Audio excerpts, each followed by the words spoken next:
여러분 안녕하십니까? 주말 잘 보내고 계십니까? 자, 오늘은 미국의 시니어들 상대로 노인분들 상대로 사기를 쳐먹는 놈들에 대해서 좀 이야기를 하고 어떻게 이 일을 좀 예방할 수 있는지, 그리고 우리가 속기 쉬운 사기들이 뭐가 있는지에 대해서 좀 설명을 드리도록 하겠습니다. 제가 사기꾼 중에서 제일 경멸한 놈들이 노인 상대 사기친 놈들을 제일 경멸합니다. 아주 나쁜 놈들이에요. 악질입니다. 자, 세상 물정 모르고 이제 좀 나이가 들어가며 따라 좀 세상이 좀 어리숙하다고 이들 상대로 사기를 친 놈들은 진짜 악질적인 놈들입니다. 자, 근데 그런 놈들이 미국에도 많이 있습니다. 그리고 또 그런 놈들이 외국인들뿐만 아니라 한인들도 있어서 요즘에는 한국말로 사기를 치기 때문에 이 점이 더 주의가 요구되고 있습니다. 자, 그래서 오늘은 우리 주 시청자이신 시니어분들 미국에서 사기를 안 당하려면 어떻게 되나. 자, 자녀가 옆에 있으면 자녀한테라도 물어보고 있는데 자녀도 다 커서 이제 다 멀리 살고 있는데 또 자녀들도 바쁩니다. 자, 아빠 엄마가 이거 물어보고 야 이게 뭐냐 그러면 엄마 이거 그냥 그거야 뭐 사기야 그냥 짜증내죠. 그래서 어디 물어볼 데도 없고 그렇지만 주변에 많이 물어보세요. 좀 이상하다 싶으면 물어보시고 오늘 좀 이것저것 좀 얘기를 들으시면 좀 더 현명한 판단을 할 수 있지 않을까 생각을 하고 있습니다. 자, 뉴스가 나왔죠. 조지아주에 거주하고 있는 올해 61살의 잔킴, 이 사기꾼이 최소 5명으로부터 30만 불의 금융 사기를 쳤다는 뉴스가 나왔습니다. 62년생이에요. 그다음에 61살, 환갑이 넘었습니다. 자, 본인도 나이가 들었으면서 사람들 상대로 사기를 치고 다녔습니다. 자, 수익금을 약속하면서 온라인 투자 회사 클럽 메가 플래넷으로 투자를 하라고 일명 CMP라는 회사를 운영한 것으로 이렇게 좀 보여주고 있지만 막상 받은 돈은 하나도 투자를 안 하고 본인이 꿀꺽 다 삼킨 것으로 이렇게 좀 알려졌습니다. 자, 이런 사기꾼의 특징이 뭔가요? 초기에는 수익금의 일부를 돌려줍니다. 그래서 진짜 돈이 생기는 것처럼 이렇게 믿게 합니다. 자, 그리고 또 누구를 소개하면 소개비 명목으로 이만큼 또 포인트가 쌓여서 나중에 돈으로 바꿀 수 있다고 이렇게 또 수치상으로 많이 올려줍니다. 자, 이런 어리숙한 사기에 속아 넘어간 사람이 100여 명 이상 될 것으로 지금 추산이 되고 있습니다.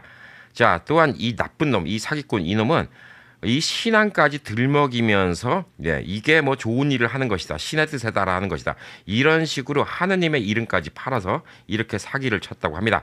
자, 이런 악질 같은 놈들이 세상에 많이 있습니다. 이 사건뿐이겠습니까? 진짜 많이 있습니다. 자, 이런 것들을 흔히 말하는 폰지 사기라고 합니다. 많이 들어보시죠? 폰지 사기라고 하는데 이 폰지는 사람의 이름입니다. 실제 이런 식으로 처음 사기를 쳤던 1920년대 이탈리안 출신의 금융인 찰스 폰지의 이름에 따온 것입니다.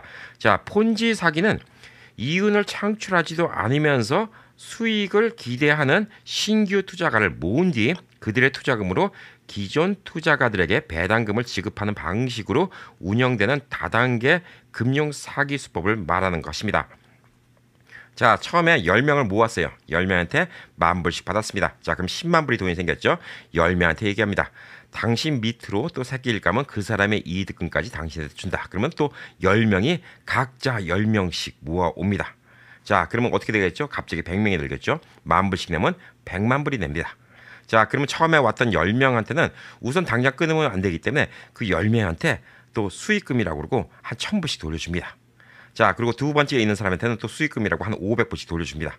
자, 이렇게 하다 보면 또 그 사람이 또 새끼를 까겠죠. 이러다가 어느 순간 잠적해 버리는 겁니다. 뭐 대표적인 폰지 사기의 뭐 대표적인 일이라고 좀 볼 수가 있겠죠. 자, 이 폰지 사기도 자꾸 진화를 하면서 작년에는 얼토당토하는 사기꾼 무리들이 라스베가스에서 봤거든요. 제 아는 형님도 당했어요. 근데 당했는데 제가 그렇게 설명을 해줘도 제 말을 못 믿더라고요. 진짜 믿질 않아요. 완전 종교예요, 종교.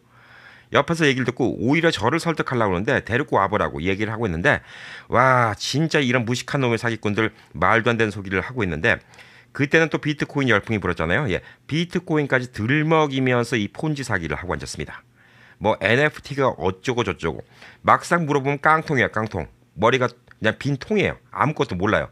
쥐뿔이 지가 말하는 말이 뭔지도 모르는 인간들이 이렇게 시니어들 상대로 어려운 단어도 섞어가면서 얘기를 하고 있습니다. NFT 약자가 뭐냐고 얘기하면 그것도 몰라요. 그런 사람들이 무슨 NFT를 하고 무슨 비트코인을 하고 있습니까? 자, 말도 안 되는 것까지 붙여가면서 이렇게 폰지 사기를 하고 있습니다.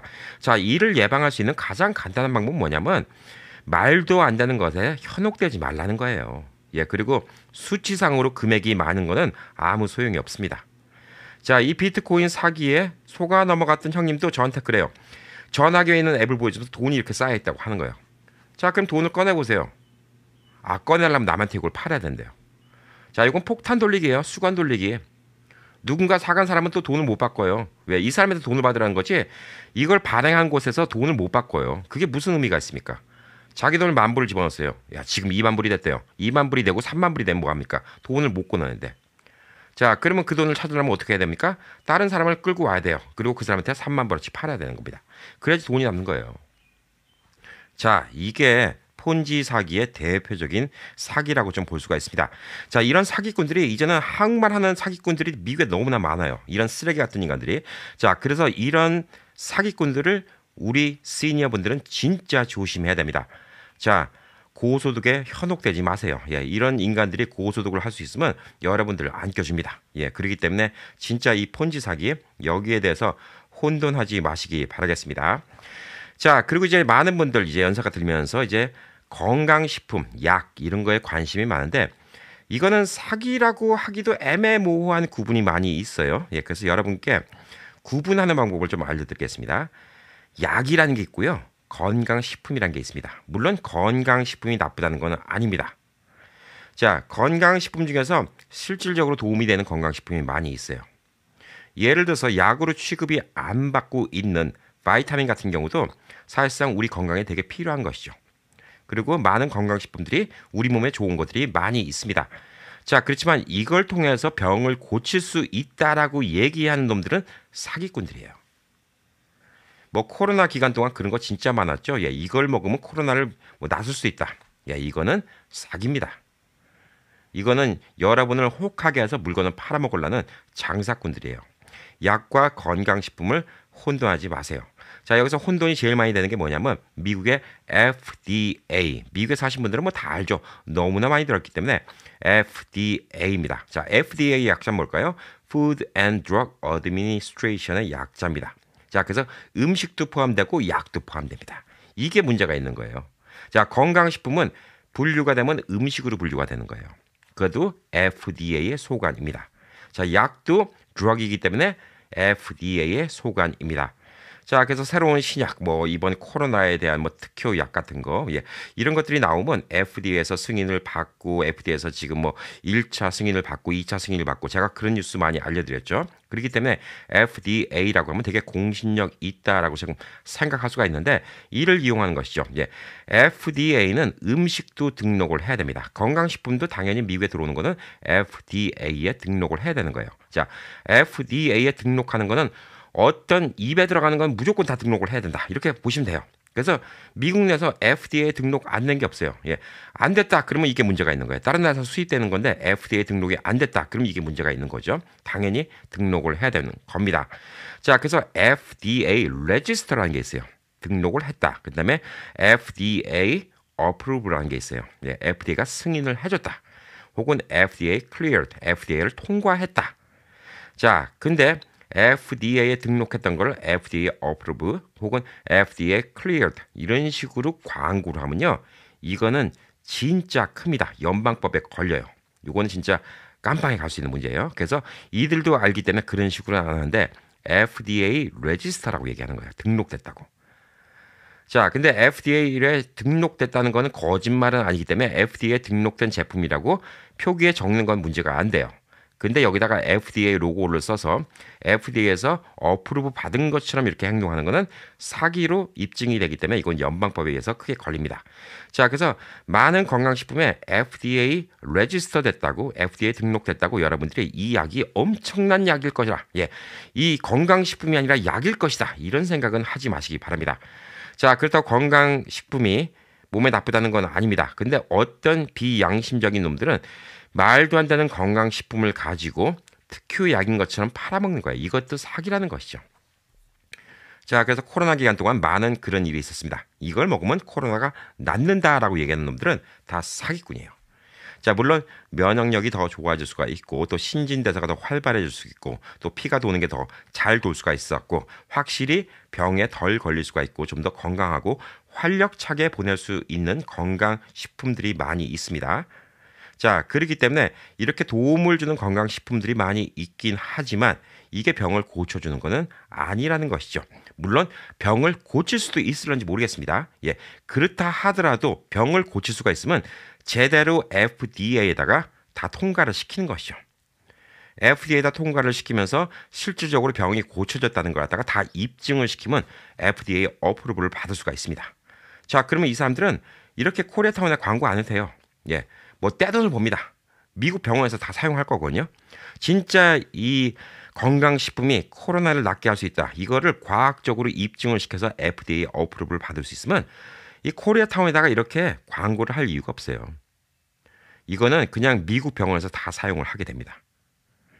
자, 그렇기 때문에 FDA 레지스터, 그다음에 FDA 어프로브, 예, 이거는 좀 구분을 하시고 건강식품을 사실 때는 진짜 말도 안 되는 건강식품도 있어요. 이걸 너무 고가를 받고 파는 경우가 있는데 건강식품의 내용을 확인해 보세요. 이게 뭐 대추 추출물인지 이게 강황 추출물인지 바이타민이 어떻게 들어있는지 이게 뭐 칼슘이 들어있는지 이런 것들을 확인해 보시고 그 밸류에 괜찮다라고 좀 생각하시고 거기 있는 주 추출물이 사실상 뭐 민간요법적으로도 어떤 뭐 관절 좋은데 효과가 있다더라. 예, 그다음에 혹은 뭐 천식에 도움이 된다더라. 예, 혹은 뭐 피가 잘 도는데 도움이 된다더라. 예, 이런 것들은 이용해 보시면 돼요. 예, 그렇다고 예를 들어서 뭐 인삼이 FDA 어프를 받아갖고 어떤 치료약으로 허가를 받지 않았다 하더라도 인삼을 우리가 무시합니까? 홍삼을 우리가 무시합니까? 산삼을 우리가 무시합니까? 그거는 우리가 조상 대대로 내려왔던 거잖아요. 예, 녹용의 효과가 있고 산삼의 효과가 있고 뭐 공진당의 효과가 있고 이런 것들은 조상 대대로 내려왔던 거기 때문에 제대로 된 물건을 찾는 게 중요하지 않을까. 그렇지만 FDA가 붙어 있다고 무조건 공신하시는 맛이라는 걸 이제 건강식품 고르실 때 꼭 부탁드리고 싶은 이런 얘기입니다. 자, 그리고 이제 미국에서 비즈니스를 아직도 하시는 분들이 있는데 저는 이거 얼마 전에 저한테 어떤 놈들이 사기치려고 했던 거예요. 제가 마켓 인수하고 얼마가 안 되니까 편지가 많이 날라옵니다. 예. 제 주소를 어떻게 알았을까요? 제 이름을 어떻게 알았을까요? 예, 당연히 시에다가 비즈니스 등록을 하면 그거는 오픈 투 퍼블릭 정보입니다. 자, 이건 누구나 열람할 수 있는 정보이기 때문에 제 비즈니스 주소도 알 수가 있고요. 그다음 비즈니스 상호도 알 수 있습니다. 예. 그 상호와 비즈니스 주소로 편지가 날라옵니다. 자, 겉에는 무슨 정부에서 날라온 것처럼 적어놨어요. 그리고 깨알 같은 글씨로 뭐라고 적혀있냐면 그 겉에 뭐라고 적혀있냐면 이거는 정부에서 보낸 편지가 아닙니다라고 적어놨어요. 자, 이놈들이 또 웃긴 게 뭐냐면 이놈들은 깜빵에 쳐놓을 수 없는 사기를 치고 있어요. 예, 오늘 깜빵에 쳐놓을 수 없는 사기를 치는 놈들을 두 놈을 얘기해 드릴게요. 예. 첫 번째 뭐냐면 여러분들 비즈니스를 하시면 미국 내 거의 모든 주가 그 벽에다가 직원들이 볼 수 있는 곳이다가 지금 최저임금은 얼마이고 여러분이 직장에서 이렇게 부당한 대우를 받았을 때는 어떻게 행동을 해야 되고 뭐 이게 적혀있는 빽빽한 포스터가 있는데 이거를 붙여야 되는 법안이 있는 곳이 미국의 대다수입니다. 자, 이걸 뭐라고 하냐면 Fair Labor Standard Act라고 합니다. 예, 그래서 FLSA라고 이렇게 좀 얘기하고 흔히들 말하는 거는 미니멈 웨이지 포스트라고 얘기합니다. 예, 그래서 많은 직장 보시면 보이시죠? 뭐 미니멈 페이가 얼마, 그다음에 옆에 빼곡하게 여러분의 권리가 어쩌고 저쩌고 이걸 적혀 놓게 이렇게 포스터를 붙여놓으라고 이렇게 요구하는 경우가 많이 있는데 여기서 편지가 날라옵니다. 예, 그래서 편지 내용도 꼭 무슨 공문서처럼 나와 있어요. 예, 그리고 뭐라고 적혔냐면 제일 처음에 적혀있는 게 자, 비즈니스를 시작했는데 이거를 안 했을 경우에 최대 뭐 여기 뭐 네바다 법에 따라서 28,000불의 벌금을 낼 수도 있고 뭐 징역 몇 년형에 살 수 있고 이런 무시한 소리부터 적어 놓습니다. 자, 그럼 사람들이 깜짝 놀라죠. 예, 그것부터 읽고, 예, 요걸 안 붙이면 큰일 나는구나. 이렇게 생각을 하게 됩니다. 자, 그리고 밑에다 뭐라고 적혀 있냐면, 뭐, 40 몇 불을 붙이면 여기에 대해서 포스터를 보내주고, 이게 뭐, 이러한 문제가 안 생길 수 있다. 이런 식으로 얘기를 하는 겁니다. 자, 거짓말은 아니죠. 예. 자, 그래서 40 몇 불 체크를 보내서 여기다 보내면 이 포스터 한 장을 덜렁 보내줍니다. 자, 근데 이 포스터가 솔직히 말씀드리잖아요. 예, 그러면 몇 불이면 사요. 예, 아마존 같은 데 가도 몇 불이면 사요. 그다음에 이건 뭐 지역별로 사야 됩니다. 예, 그렇다고 뭐 타주 거 사다 붙이면 안 됩니다. LA면 LA 거 붙여야 되고요. 그다음에 네바다면 네바다, 예, 이곳 라스베가스면 라스베가스 걸로 붙여야 됩니다. 왜? 뭐 미니멈 웨이지도 다르고 또 주마다 법이 다르기 때문에 그게 적혀 있는 걸 좀 해야 되고 LA 같이 한국 분들이 많이 사시는 경우는 많은 비즈니스맨들이 오히려 자기네 광고를 밑에 붙여요. 예, 붙이려고 이 포스터를 찍어서 무료로 나눠주는 분들도 꽤 많이 계십니다. 예, CPA 같은 분들 이런 거 그냥 무료로 나눠주신 분들 많이 계세요. 왜? 그 밑에다 CPA 전화번호 같은 거 집어넣고 또 다른 데 번호도 같이 집어넣어요. 예를 들어서 보험회사라든가 비즈니스에 연관된 혹은 뭐 비즈니스에 연관된 다른 광고들 같이 집어넣어서 이 포스터를 자기네들이 무료로 찍어서 이렇게 나눠주는 경우도 있습니다. 심지어 이 포스터는 여러분이 그냥 온라인에 가서 프린트해서 여러분이 붙여도 법적으로 문제가 없어요. 왜냐하면 그 내용을 알려주는 게 중요한 거지 누가 찍었으면 이게 진짜고 누가 찍었으면 가짜다 이런 게 없어요. 그냥 여러분이 칼라 프린트 좀 큰 거 있으면 포스터 하나 뽑아서 붙여도 별 문제가 안 돼요. 자, 근데 이거를 이런 식으로 속여서 보냅니다. 이거 속아 넘어가기 딱 좋아요. 자, 그러면 이거를 왜 방지를 못하냐? 잡는데. 잡을 수가 없어요. 정부 기관 사칭한 것도 아니죠. 근데 지금 만약에 이걸 공지 안 해서 몇 번 걸리면 최대 얼마까지 벌금 물 수 있다. 이걸 거짓말한 것도 아니죠. 자, 이게 당신의 비즈니스에 필요하다는 걸 거짓말한 것도 아니죠. 자, 그다음에 이 포스터를 파는데 포스터 가격이 남들은 10불에 파는데 너는 왜 40불에 팔아? 예, 이거 갖고 시비 붙을 수도 없어요. 미국처럼 자유 경쟁의 나라에서 가격을 더 받았다고 너는 왜 더 받았어라고 이렇게 할 수가 없는 거예요. 자, 그렇기 때문에 이런 놈들은 계속 극성일 수밖에 없어요. 이거는 우리가 똑똑해야 됩니다. 자, 이게 헷갈리시잖아요. CPA한테 물어보세요. 무조건 CPA한테 물어보세요. 자, 그리고 또 온라인 비즈니스 하신 분들, 예, 도메인 레지스트레이션, 요것도 비슷한 거예요. 예, 이건 뭐냐면 여러분이 예를 들어서 뭐 우행.com 도메인을 샀어요. 예, 우행.com을 샀는데 이것도 오픈 투 퍼블릭입니다. 물론 오픈 투 퍼블릭 안 하게 하는 방법이 있어요. 도메인은. 예, 그러면 또 엑스트라 돈을 내야 되는데 보편적으로 도메인 주소를 사면 오픈 투 퍼블릭 여러분의 주소, 여러분의 이름, 그다음에 뭐 여러분의 뭐 비즈니스 다 나옵니다. 자, 이걸 또 찾아서 여러분께 편지를 보냅니다. 또 그럴싸하게 정부에서 보낸 것처럼 보내요. 예. 그리고 뭐라고 적혀 있냐? 내용을 쭉 읽어보면 돈을 내래요. 자, 근데 이거는 우선 내 도메인을 알죠? 내 이름까지 알아요. 자, 그리고 주소도 알아요. 돈을 내라니까 돈을 내야 될 줄 알고 무조건 냅니다. 제가 요거는 컨설팅 강의하고 예, 온라인 비즈니스 강의할 때 진짜 이런 질문 많이 받았어요. 선생님, 이런 편지 날라왔는데 이거 돈 내야 되나요? 예, 제가 강의하고 있는 도중에 이런 거 엄청나게 많이 받습니다. 예. 내지 마세요. 예, 다 내지 마세요. 자, 이건 뭔가? 내용이 보편적으로 이렇게 적혀 있습니다. 깨알 같은 글씨로. 자, 당신이 등록한 우행닷컴이 2년 뒤에는 우행닷컴 도메인이 expire, 만료가 되게 됩니다. 자, 근데 만료가 되면 이 도메인을 잃어버릴 수가 있는데 만료되기 전에 여러분이 이 도메인을 잃어버리지 않도록 우리가 관리해서 여러분께 연락을 드리겠습니다. 자, 그래서 여러분의 도메인을 우리가 관리하는 비용으로 향후 2년 동안 뭐 80불을 내세요, 60불을 내세요, 이런 식으로 보내는 거예요. 자, 그럼 여러분이 도메인 등록한 데는 이메일 주소 집어넣고 뭐 이렇게 등록을 하죠. 예, 그러면 여러분이 도메인 등록한 데가 뭐 구글에서 도메인을 살 수도 있고 또 다른 데서 살 수도 있지만 이런 데서 도메인을 사잖아요. 그럼 여러분께 이메일로 연락 와요. 굳이 여러분이 그렇게 할 필요가 없어요. 뭐 돈 내고 할 필요가 없어요. 자, 근데 이 사람들은 불법이냐 아니냐? 예, 불법 아니죠. 여러분의 도메인을 갖다가 우리가 기록을 해서 2년 동안 기다리다가 도메인 만료되기 전에 도메인을 갖다가 잊어먹지 않도록 우리가 도와주겠다. 그래서 여러분의 도메인을 갖다가 우리가 관리를 해주겠다. 그 비용으로 얼마를 받겠다는 건데 이게 불법이 성립이 될까요? 안 돼요. 자, 근데 이게 사기예요. 제 학생들 중에서도 이렇게 사기당한 사람들이 몇 수십 명이에요. 아, 진짜 안타까운 겁니다. 예. 그래서 이런 사기들도 비즈니스 하시는 분들은 좀 조심하시면 좋지 않을까 생각을 하고 있습니다. 자, 그리고 연세 있으신 분들한테 로맨스 스캠. 예, 이게 좀 많이 있는데 이 로맨스 스캠이 영어로만 나올 때는 그래도 한국 분들이 거의 안 걸렸어요. 예, 요즘에는 번역기를 이용해서 한국말로 로맨스 스캠을 하는 놈들도 있고요. 그다음에 한국 놈들이 로맨스 스캠을 한 놈들도 있습니다. 자, 그리고 이 로맨스 스캠은 학력의 고하를 막론하고 사람이 외로움은 누구나 당할 수가 있습니다. 이 로맨스 스캠이 뭘까? 실제로 있었던 일을 말씀드릴게요. 제 친구가 변호사 사무실에 있었을 때 고문일을 봐주던 은퇴하신 한국 변호사 어르신이 있었습니다. 뭐 은퇴라기보다는 일을 안 하시는 거죠. 연세가 많으니까. 그래도 변호사 자격증 계속 있기 때문에 그냥 고문 역할로 얼마씩 받으면서 이렇게 변호사 일을 하시는 한국 어르신이 있었는데 영어도 잘하시겠죠. 예. 근데 그분이 페이스북을 하다가 어떤 여자가 말을 거는데 그 여자랑 이 얘기 저 얘기 하다가 정이 들은 거예요. 그래서 불쌍한 척하고 만나러 가고 싶은데 돈이 없다, 엄마가 아프다, 뭐 이래서 3만 불 돈을 보내줬어요. 변호사가 이렇게 속아갑니다. 자, 영어로 했으니까 여러분 영어가 불편하신 분들은 이런 거 안 속아 넘어갈 거예요. 예, 그렇지만 요즘에는 한국말로도 이런 놈들이 있어요. 그래서 제 주변에도 그런 얘기를 듣습니다. 예, 어떤 형님이 저한테 자랑스럽게 보여주더라고요. 어느 날. 야, 얘 예쁘지? 누구예요? 내 페이스북 친구야.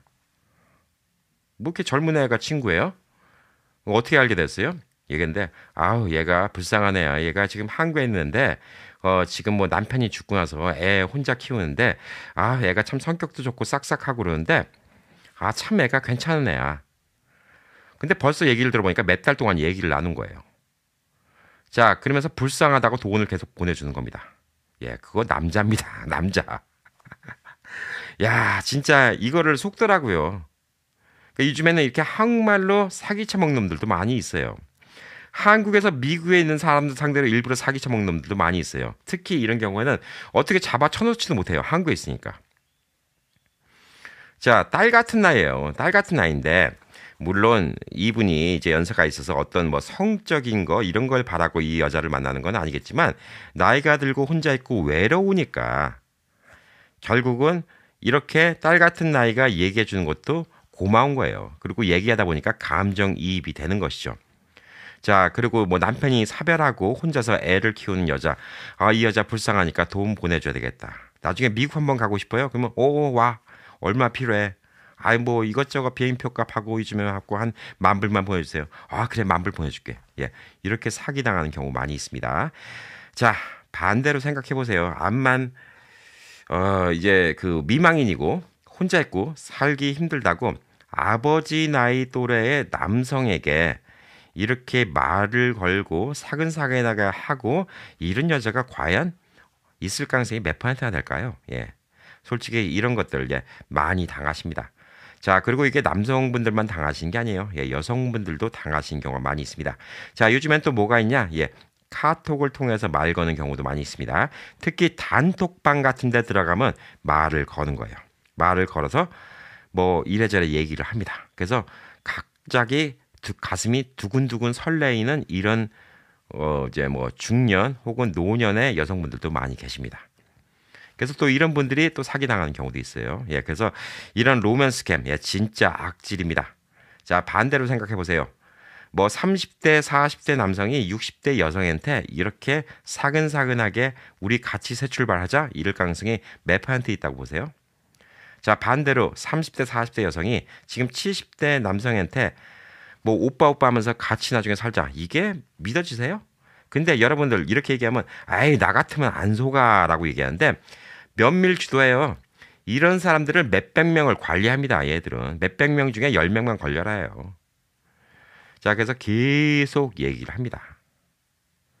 그래서 제가 결국은 그거 뭐 떼는 방법이 그거예요. 제가 대신 채팅해줬죠. 야, 이 새끼야, 뭐 이러면서 제가 막 채팅을 했어요. 그러니까 나중에 발각됐다고 싶으니까 막 욕하고 하더라고요. 뭐, 결국은 그러니까 그걸 보고, 이것도 이 형님도 깼습니다. 예, 근데 그거 진짜, 야, 이 새끼야, 너 남자지. 너, 이 새끼야, 뭐 할 일 없어. 이런 짓 하고 다니냐? 뭐 어쩌고저쩌고 막 얘기하니까, 나중에 지가 불끈하니까, 뭐, 야, 이 새끼야, 그러고 와서 끝나더라고요. 자, 그래서 이런 사기도 많이 있습니다. 자, 그리고 이제 미국에서 시니어 아파트, 예, 혜택 좋은 거 아시죠? 예, 제가 방송도 몇 번 해드렸는데 솔직히 이게 대도시에서는 시니어 아파트 받는 게 솔직히 하늘의 별 따기예요. 몇 년씩 기다려야 돼요. 자, 여기에 빨리 입주시켜 주겠다고 하면서 사기친 놈들이 많이 있습니다. 대도시에는. 자, 이런 놈들 사기꾼들의 거의예요. 자, 그리고 사기꾼이 아니라 하더라도 이렇게 불법적으로 입주가 됐다. 나중에 발각되면 여러분은 언제 쫓겨날지 몰라요. 그죠? 네. 그렇기 때문에 이런 일은 해서도 안 되고요. 이런 사기꾼들 만나서도 안 됩니다. 자, 시니어 아파트 싸게 해주겠다. 빨리 해주겠다. 뭐 이런 같은 거. 그러니까 웃돈 좀 달라. 예, 이런 같은 거 진짜 사기꾼들이 많습니다. 자, 그리고 이제 우리 시니어분들 메디케어, 메디케이드 많이 받으시죠? 이 사기가 많이 있습니다. 특히 의사들이 사기 많이 칩니다. 한국 의사들도 사기친 놈들 많이 있습니다. 자, 저도 뭐 그전에 뭐 말씀드린 적 있는데 제가 아는 형도 가갖고 이거는 금액이 별로 적으니까 보험 안 이용하고 직접 내겠습니다. 회사 보험 안 이용하겠습니다라고 얘기를 하고 직접 300불을 냈는데 300불은 300불대로 받아먹고 나중에 회사 보험에다가 1000불 청구한 이런 쓰레기 같은 의사들이 LA 코리아타운에 있습니다. 실제 있었던 일이에요. 자, 하물며 노인들 상대로 메디케어 받으신 분들 본인도 나가는 거 아니잖아요. 예. 치료하지도 않은 거 다 청구해서 돈 받아먹는 이런 쓰레기 같은 의사들 많이 있습니다. 진짜 나쁜 놈들이 많이 있어요. 자, 이게 뭐가 문제가 되냐. 그래도 내 돈 훔쳐간 건 아니잖아. 만약에 여러분이 다른 혜택을 받아야 되는데 이놈들이 다 혜택을 갖다가 지들이 청구해서 돈을 다 받은 바람에 여러분 검사도 안 하는 거 검사비 500불, 치료도 안 하는 거 뭐 치료비 1000불 다 청구를 했기 때문에 나중에 진짜 어르신들이 아파서 어떤 혜택을 받아야 될 때 혜택을 못 받는 일이 생길 수가 있어요. 그러니까 이런 쓰레기 같은 놈들 진짜 이거 문제가 있습니다. 자, 그래서 메디케어 받으신 분들은 한 3, 4개월마다 한 번씩 파트비 뭐 청구 목록이 쭉 날라옵니다. 이걸 확인해 보세요. 이거는 내가 한 건지 안 한 건지 한 건지 확인해 보세요. 자, 안 한 거 부당 청구한 거 이런 같은 거 다 체크업해서 보내야 됩니다. 그래야지 이런 쓰레기 같은 의사들이 없어지는 거예요. 자, 이놈들도 진짜 나쁜 놈들이에요. 자, 히포크라테스 선서를 해놓고 이렇게 의사가 대놓고 그렇게 부모님이 열심히 공부시켜서 의사를 시켜놨더니 이렇게 노인들 등쳐먹는 짓 하는 일부 의사들이 있습니다. 자, 이런 놈들이 많이 있어요. 제가 실제 많이 봤어요. 자, 이런 놈들이 있고 또 주변에 메디케어를 또 이용해서 어떻게 돈을 받아 먹으려고 메디케어 카드, 어머님 메디케어 카드 주시고요. 여기 핀 넘버 주시면요. 제가 뭐뭐뭐뭐 해갖고 해드릴게요. 예, 그러고 나서 뭐 갖다 드린다고 하고 돈은 청구를 엄청나게 하고 뭐 예를 들어서 한 1000불어치 정도 돈을 빼놓고 한 100불어치 정도만 물건 갖다 드리고 이렇게 사기 쳐먹는 놈들도 많이 있습니다. 자, 그래서 메디케어 카드와 핀 넘버는 함부로 주는 거 아닙니다. 자, 여러분이 꼭 줘야 되는 경우가 있죠. 병원 이용하실 때. 그 다음에 또 메디케어 에이전트와 이야기할 때 이럴 때는 좀 필요하겠죠. 예, 그렇지만 모르는 사람이 와서 어머님 아직도 이런 혜택 안 받으셨어요? 아버님 이런 혜택 안 받으셨어요? 아우 정부에서 이런 거 받을 수가 있는데 어머님 요즘에 좀 허약하시죠? 제가 홍삼 엑기스 드릴게요. 자, 어머님 메디케어하고 카드 넘버 주시면 제가 더 많은 혜택 드리고 앞으로 더 건강에 좋은 거 갖다 드릴게요. 예, 이러면서 사기 쳐먹는 인간들 많이 있습니다. 예, 그렇기 때문에 메디케어 카드 함부로 주시는 거 아닙니다. 자, 이게 나중에 또 무슨 문제가 되죠? 예, 여러분의 돈은 지금 안 나가지만 진짜 여러분이 필요할 때 혜택을 못 받는 경우가 많이 있습니다. 자, 그리고 이제 미국에서 전화로 전화가는 이제 피싱이라고 하죠. 예, 피싱이 있는데 이제 전화로 사기치는 거. 근데 미국은 이제 아무래도 영어로 전화 오는 경우가 많이 있기 때문에 영어가 불편하신 분들은 이제 몰라서 그냥 넘어가는 경우가 많이 있습니다. 자, 그래서 뭐 저도 그런 전화 많이 받아요. 예, 그래서 뭐 This is IRS라고 다짜고짜 전화가 오면 저는 그냥 바로 얘기하죠. 나는 도널드 트럼프 대통령이야. 예, 그럼 상대방도 그냥 끊습니다. 예. 자, 안 믿는 거 아니까. 예. 그래서 전화를 걸어서 사기친 경우가 많은데 요즘에는 한국말로도 전화 걸어서 사기친 놈들이 있어요. 예, 그렇기 때문에 이것도 조심하셔야 되는데, 자, 절대 어떤 경우라 하더라도 전화번호로 데빗 카드 넘버의 핀 넘버를 물어보는 경우는 없습니다. 자, 여러분이 물건 살 때도 크레딧 카드 넘버 물어보는 경우는 있죠. 자, 그렇지만 핀 넘버까지 물어보는 경우는 없습니다. 자, 핀 넘버는 절대 주면 안 됩니다. 물건 살 때도 마찬가지예요. 자, 데빗 카드 크레딧으로 사잖아요. 만약에 사기를 당했으면 여러분이 어떻게 그 사기에 대해서 복구받을 수 있는 방법이 있어요. 은행에 연락하면 돈을 도로 돌려준다거나 이런 경우가 생길 수가 있는데 핀 넘버를 주잖아요. 예, 그럼 여러분이 쓴 걸로 간주해버려요. 그래서 이거는 돈을 돌려받기가 거의 힘들다고 볼 수가 있습니다. 자, 그리고 또 핀 넘버와 이 카드 넘버를 알면 여러분의 은행에서 돈을 뺄 수도 있어요. 그러니까 절대 데빗 카드 비밀번호는 절대 알려주는 것도 없고요. 전화상으로 이걸 물어보는 경우도 없고요. 웹상으로 핀 넘버를 집어넣게 하는 경우도 없습니다. 자, 오직 핀 넘버를 줄 수 있는 곳은 뭐냐? 여러분의 은행뿐입니다. 자, 심지어 은행 가도 핀 넘버 탈러들이 안 물어보죠. 예, 저기 있는 기계다가 직접 치라고 하죠. 자, 그리고 은행에서도 전화 걸었을 때 뭐 소셜 시큐리티 풀 넘버 안 물어봅니다. 마지막 네 자리만 확인한다고 집어넣으라고 하죠. 예, 그것도 전화 번호로 누르라고 하죠. 핀 넘버도 마찬가지입니다. 자, 이런 것들을 속지 마시기 바라고요. 그 다음에 자녀가 위험하니까 송금을 해라. 자녀가 지금 병원에 실려갔는데 병원비가 필요하다. 뭐 이런 식으로 사기치는 거 한국에서는 너무나 많은데 미국에서는 이런 식으로 영어를 해도 못 알아듣으니까 그냥 넘어가는 경우가 많이 있었는데 요즘에는 미국에서도 한국말로 이런 사기를 치는 놈들이 생기기 시작합니다. 자, 그렇기 때문에 절대 자녀가 위험하니 송금해달라는 전화, 자녀와 먼저 통화를 해보시기 바랍니다. 너무나 급한 마음에 돈을 확 보내는 경우가 있는데 이런 것들 좀 문제가 좀 클 수가 있습니다.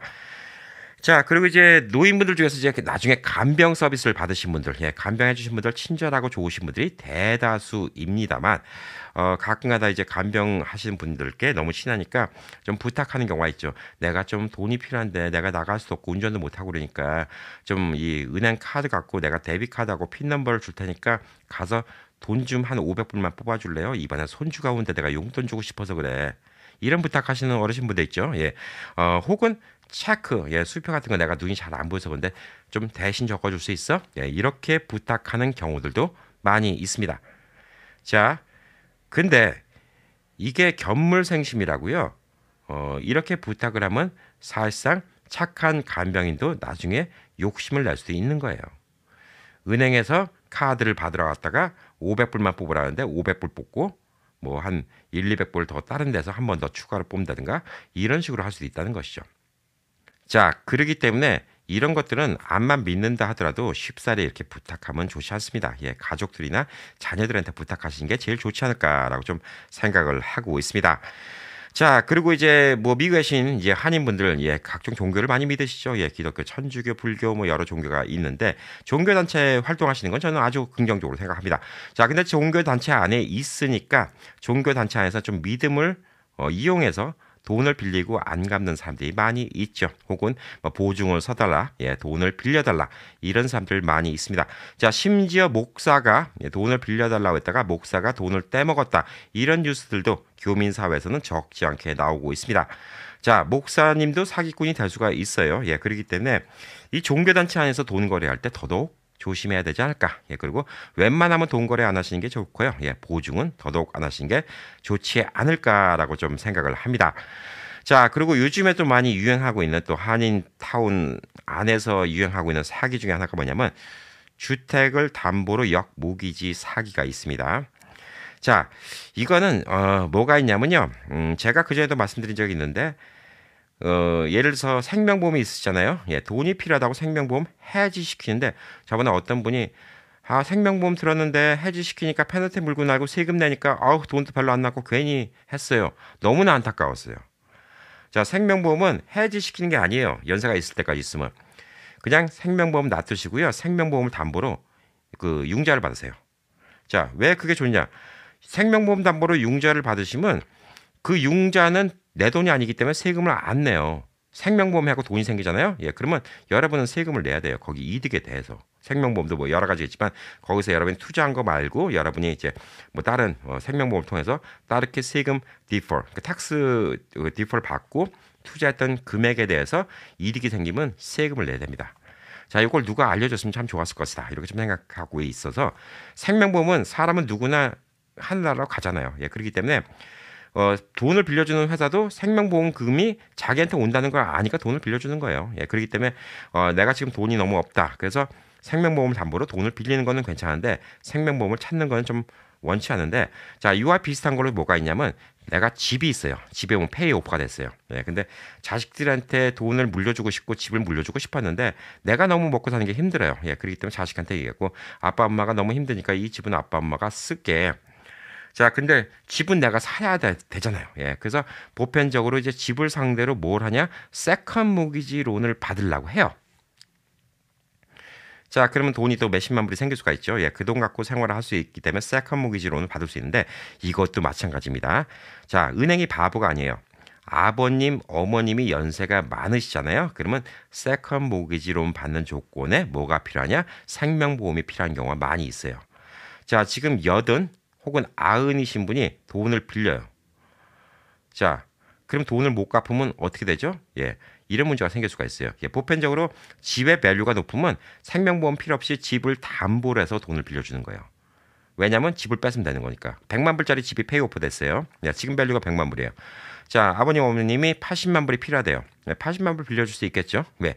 80만 불 갚다가 나중에 돌아가시면 그 돈 집 팔아서 가지면 되는 거니까. 자, 이걸 갖다가 세컨 모기지라고 하는데, 자, 이걸 갖다가 정식적으로 은행에서 이렇게 융자를 받을 수가 있습니다, 여러분들. 예, 당연히 가능한 것인데, 자, 어머님, 아버님 용돈 필요하시죠? 예, 집 있으면 뭐예요? 예, 집 담보로 안 잡히고 제가 융자 받을 수 있게 하고 어차피 아버님, 어머님 돌아가시면요. 돈 갚을 사람이 없잖아요. 이건 자녀들한테 채무가 가는 것도 아니고요. 미국은 그런 거 없잖아요. 여러분의 아버님, 어머님의 집도 고스란히 자녀한테 가는 겁니다. 이런 식으로 현혹하고 사기 쳐먹는 놈들이 많이 있어요. 자, 이런 놈들의 주수법 뭔지 알아요? 여러분이 집 하나 페이오프 될 정도로 크레딧이 좋으시잖아요. 여러분 요거 모기지 받는다고 다 가져가죠. 아이디, 뭐 주소, 집 정보, 그다음에 소셜 넘버 이걸 가져가서 자기네들이 여러분의 이름으로 다른 집을 삽니다. 이렇게 사기 쳐먹는 놈들이 많이 있어요. 절대 이거 조심하시기 바랍니다. 세컨 모기지가 필요할 수도 있어요. 예, 세컨 모기지 론을 받아서 여생을 쓰는 방법도 좋습니다. 여러분의 집이 페이오프가 됐다 혹은 페이오프가 안 됐다 하더라도 집에 에셋이 한 60만 불 있다. 그러면 뭐 몇십만 불 지금 당장 필요한 거 아니잖아요. 예, 올해 10만 불, 내년도 10만 불 이런 식으로 빌려나갈 수도 있습니다. 예. 어차피 내가 죽을 때까지 이 돈 다 써야지. 예, 그러면 올해 5만 불, 뭐 내년도 5만 불 이렇게 빌려도 되고요. 예, 처음부터 다 빌리면 이자만 많이 내니까 다 빌릴 필요가 없어요. 조금씩 빌려 나가면 됩니다. 자, 그러다 보면 여러분 돌아가시고 나면 그 집 팔고 은행에 갚을 돈 다 갚고 나머지 돈 하고 나머지는 자녀들한테 상속이 되는 거니까 괜찮은데 괜히 이런 식으로 모르는 사람한테 여러분 뭐 모기지를 갖다 달콤한 얘기로 다 받아들입니다. 이렇게 사기를 친 놈들한테 모든 정보를 줬다가 여러분도 모르는 빚이 생길 수가 있어요. 집 하나가 그냥 여러분한테 지금 부채가 생겨버릴 수도 있어요. 이런 사기꾼들 요즘에 많이 있습니다. 자, 한국엔 사기꾼들이 더 많이 있어요. 예, 한국이 안전하다고죠. 예, 총기 없으니까 안전하다고 그러고 한국이 진짜 뭐 밤에 걸어다녀도 안전하다고 그러는데 사기꾼은 한국이 사기 문제는 더 많이 있어요. 미국보다. 자, 그리고 미국의 교민분들의 사기당한 율은 한국보다 적어요. 첫 번째 문제가 뭐냐면 외국 사기꾼들이 범접하지 못하는 경우가 많이 있어요. 언어적인 장벽 때문에. 하지만 이게 요즘에는 한국에 있는 놈들이 미국까지 진출해서 아까처럼 로맨스 스캠을 하는 이런 놈들도 있고요. 그다음에 미국에 있는 한인들도 이제는 한국 사람들 상대로 사기 쳐먹는 놈들이 많이 생기기 시작하는 거예요. 자, 그래서 이런 분들 상대로 사기친 건 더더욱 쉬워요. 왜? 더 어리숙하니까. 그 전에 한국에 계신 분들, 한국에 살고 계신 분들은 정보를 많이 듣잖아요. 뉴스도 많이 듣고 로맨스 스캠 이렇게 당했다. 뭐 아들이 납치당했다니까 이렇게 돈 줬다. 그다음에 뭐 집 담보를 갖고 이렇게 융자 준다 이렇게 당했다. 근데 건강식품 판다고 했는데 알고 보니까 시장에서 10,000원짜리인데 우리한테 100만 원씩 팔았다. 이런 사기꾼들은 한국에 정보가 많으니까 아는데 미국에 계신 우리 시니어 분들은 이런 정보가 없는 거예요. 그렇기 때문에 이 사기꾼들의 표적이 될 수가 있다는 것이죠. 진짜 표적감이 되고 여러분들은 그냥 먹잇감밖에 안 되는 거예요. 그렇기 때문에 더더욱 조심하셔야 되지 않을까라고 좀 생각하고 있고 항상 주변 분들한테 도움을 청하세요. 예, 자녀분들이 신경질 내고 아빠는 엄마는 이렇게 핀잔 준다 하더라도 자녀분들한테라도 물어보시고요. 아니면 주변에 뭐 친한 분들, CPA도 혹시 뭐 영어 잘하시는 분들 이런 분들 상대로 많이 물어보시는 게 좀 좋습니다. 예, 그런데 그렇다고 저한테 리플을 달아서 다짜고짜 저는 어떻게 되나요? 물어보시면 저는 부채도사가 아닙니다. 여러분의 상황을 하나도 모르고 이게 맞습니다, 틀립니다 얘기를 못하고 미국 내 50개 주고 그다음에 뭐 진짜 몇천 개의 카운티가 있고 이런 나라에서 제가 거기 법이 어떻게 되는지 알고 뭐 저는 변호사도 아니고 CPA도 아닌데 거기 법이 어떻게 되는지 알고 이게 맞습니다, 틀립니다라고 얘기를 할 수는 없어요. 자, 제가 왜 오늘 이 방송을 하냐? 지난 3년 동안 방송을 하면서 많은 어머님, 아버님들이 댓글로 물어보세요. 이런 게 왔는데 이건 진짜입니까? 이건 가짜입니까? 저도 도와드리고 싶은데 답답해요. 어떻게 도와드릴 수가 없어요. 아까 말씀드린 것처럼 제가 부채도사도 아니고 뭐 어떻게 뭐 신통력이 있는 것도 아니고 제가 여러분의 글 2줄만 갖고 이게 진짜인지 가짜인지 제가 어떻게 알겠습니까? 알 수 있는 방법이 없어요. 그만큼 미국에 절박한 분들이 많이 있다는 얘기예요. 자녀분들한테 도움받으면 좋은데 다 그런 분들이 부모님의 마음은 똑같죠. 예, 자녀가 부모한테 신경을 쓰든 안 쓰든 간에 항상 우리 자녀들 자랑은 합니다. 자랑하고 자랑스럽게 생각하는데 막상 그걸 못해요. 제가 이 씁쓸한 현실을 언제 느꼈냐. 강의를 할 때 자녀분들 자랑하시는 어머님 아버님들이 많아요. 온라인 비즈니스를 하고 싶어요. 오자마자 하신 얘기가 우리 아들이 구글 다니는데요. 우리 아들이 페이스북 다녀요. 우리 아들 마이크로소프트 다녀요. 진짜 우리 아들이 똑똑한데 그러면 솔직히 초창기 때 그렇죠. 그렇게 똑똑한 자녀들한테 배우면 되지 왜 저한테 배우러 왔어요? 예. 초창기 강의할 때는 그런 생각이 들었어요. 근데 나중에 조금 강의를 하다 보니까 무슨 생각이 들었냐면 자식 자랑하고 싶은 마음은 모든 부모님의 마음은 다 똑같아요. 자식이 대견하고. 근데 그런 자녀가 도와줄 수가 없어요. 근데 그 도와주지 못한 이유가 여러 가지가 있더라고요.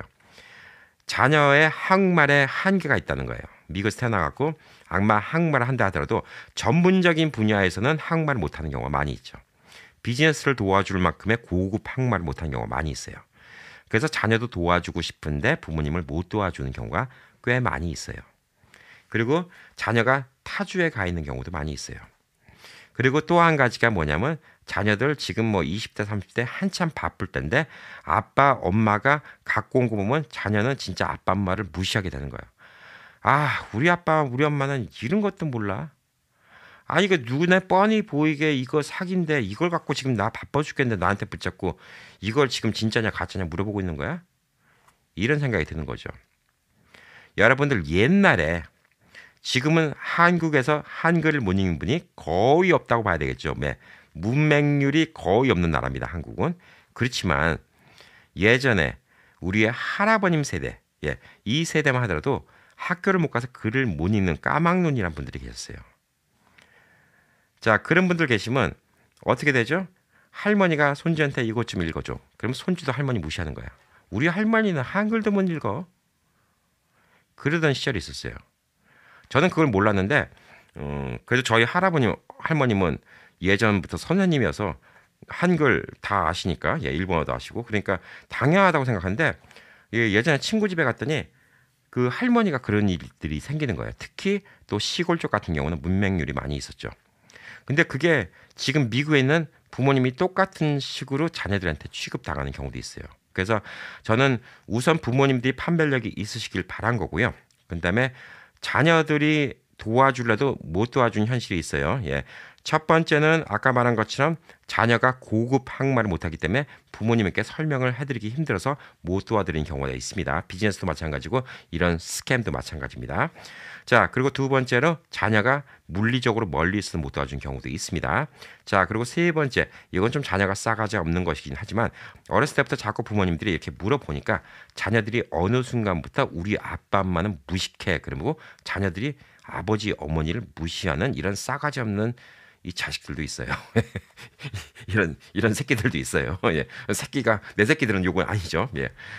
그래도 어쩔 수 없습니다. 그래서 여러분이 판별력 갖고 계신 게 제일 중요하지 않을까라고 좀 생각해서 제가 모든 분들을 다 어떻게 도와드릴 수는 없지만 이렇게 방송을 통해서라도 여러분께 조금 도움이 되기를 바라는 마음으로 오늘 영상을 찍었습니다. 자, 즐거운 또 주말 되시기 바라겠습니다.